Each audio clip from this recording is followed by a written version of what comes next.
kan biasa kita dengar, bang, beli rumah ada interest riba bang. Alamak, orang macam ni Personal loan riba bang.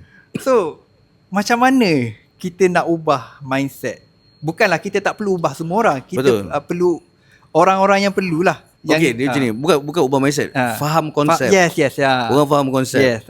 Ya, sebenarnya aku kena jujur dengan semua orang Ni aku kena cakap. Benda ni mungkin agak kontroversi sikit, tapi aku kena cakap lah. Dunia kita hari ni guys.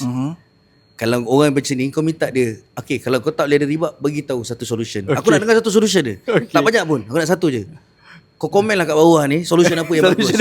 Kau terangkan lah. Tak apa, aku sponsor. Tak serius ni. Kalau kau ada solution, kau bagi tahu aku. Kau jangan jadi orang cakap benda tu. Aku tak support riba. Kau kena faham. Tapi kita semua, negara kita ni semua ni dalam sistem lah. Dalam satu sistem. World Bank, faham. IMF semua ni. Satu sistem guys. Kalau kau rasa kau nak lawan, boleh, tak salah pun.